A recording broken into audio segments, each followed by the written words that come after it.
इसके पीछे ये मानने को स्वीकार तो करते हैं, लेकिन इसके पीछे दो तीन दिक्कतें भी हैं। क्या है कि एक बहुत लंबा समय हम बड़े कष्ट की जिंदगी जिए हैं, और लंबे समय के बाद, कष्टों के बाद, अगर आदमी को सुकून मिल जाता है थोड़ा, तो उसके मन में एक अजीब तरीके का डर बैठ जाता है, कहीं ये हमारा दोबारा से ना छिन जाए। तो उसी दुविधा में कुछ लोग स्वीकार करते हैं, लेकिन वो ओपनली बता नहीं पाते हैं। दूसरा, एक बुराई क्या है हम लोगों में, हमारे जो भाई हैं वो कुछ ऐसी चीजों में फंसे हैं, बाबाओं के चक्कर में और गुरुजियों के चक्कर में, उससे बाहर नहीं निकल पा रहे हैं। इतना लिखना पढ़ने के बाद भी, साधन संपन्न होने के बाद भी, सुख भोगने के बाद भी उनको यही पता नहीं है कि सुख क्या है और दुख क्या है। वो सोने की चमक देख के पीतल के चक्कर में भाग रहे हैं, यही नहीं समझ पा रहे हैं, और दावा करते हैं हम तो इंटेलेक्चुअल हैं। बुद्धि से ये जो सोचने की कोशिश नहीं करते हैं कि इसमें लिखाई पढ़ाई का कोई मतलब नहीं लगता है, ऐसा महसूस होता है। एक समझदार आदमी कोई काम करने का प्रयास करता है, एक बार, दो बार, तीन बार सफलता नहीं मिलती है या उसका फल नहीं मिलता है, तो बेवकूफी की हद तब होती है जब उसको लगातार सैकड़ों बार रिपीट करता है जिंदगी में।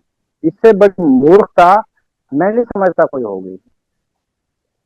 इसका, हम सब एक हैं, इसका सीधा सा उदाहरण है।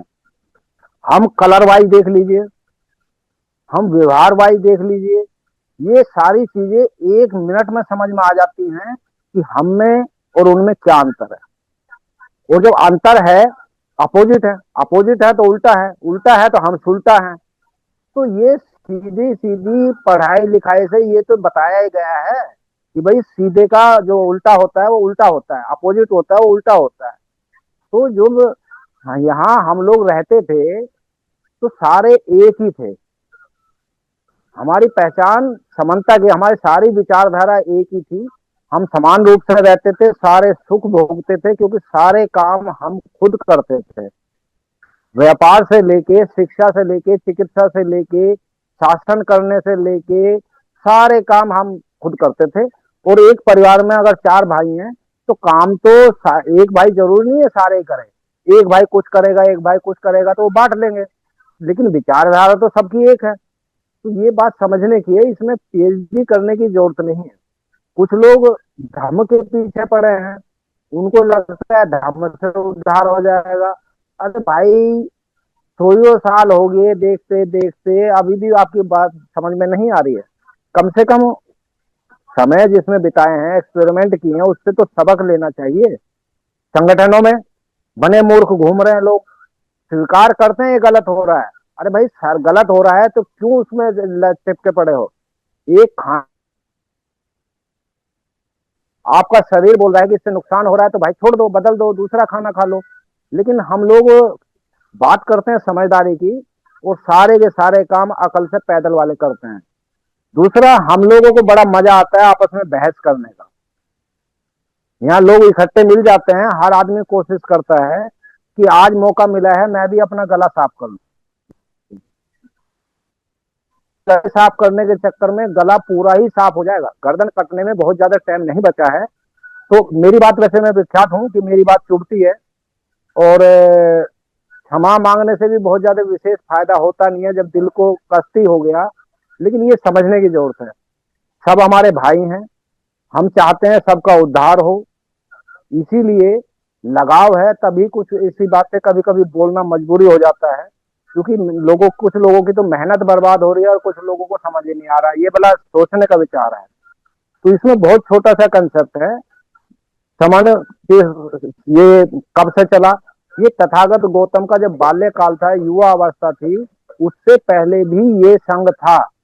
ये एक अलग बात है कि शाक्य संघ, कबीले के नाम से नाम अलग अलग हो सकते हैं, लेकिन सारे की विचारधारा एक ही थी, हम सब एक ही थे। उसके बाद जब से आर्य आए, जिनको बमन बोलते हैं, जिनकी विचार, बमन उनको इसलिए बोलते हैं कि अगर रंग के हिसाब से देखें तो वो एवन थे, उनका कोई रंग नहीं था, एकदम गोरा चिट्टा, और हम लोग पक्के कलर के थे। तो देखने से भी समझ में आता है कि ये हमारे विपरीत हैं, उल्टे हैं, बम हैं। तो वम है वो उल्टे हैं तो हम, वो बमन है तो हम समन है। तो ये बहुत समझने की, इसमें बहुत ज्यादा पीएचडी करने की जरूरत नहीं है।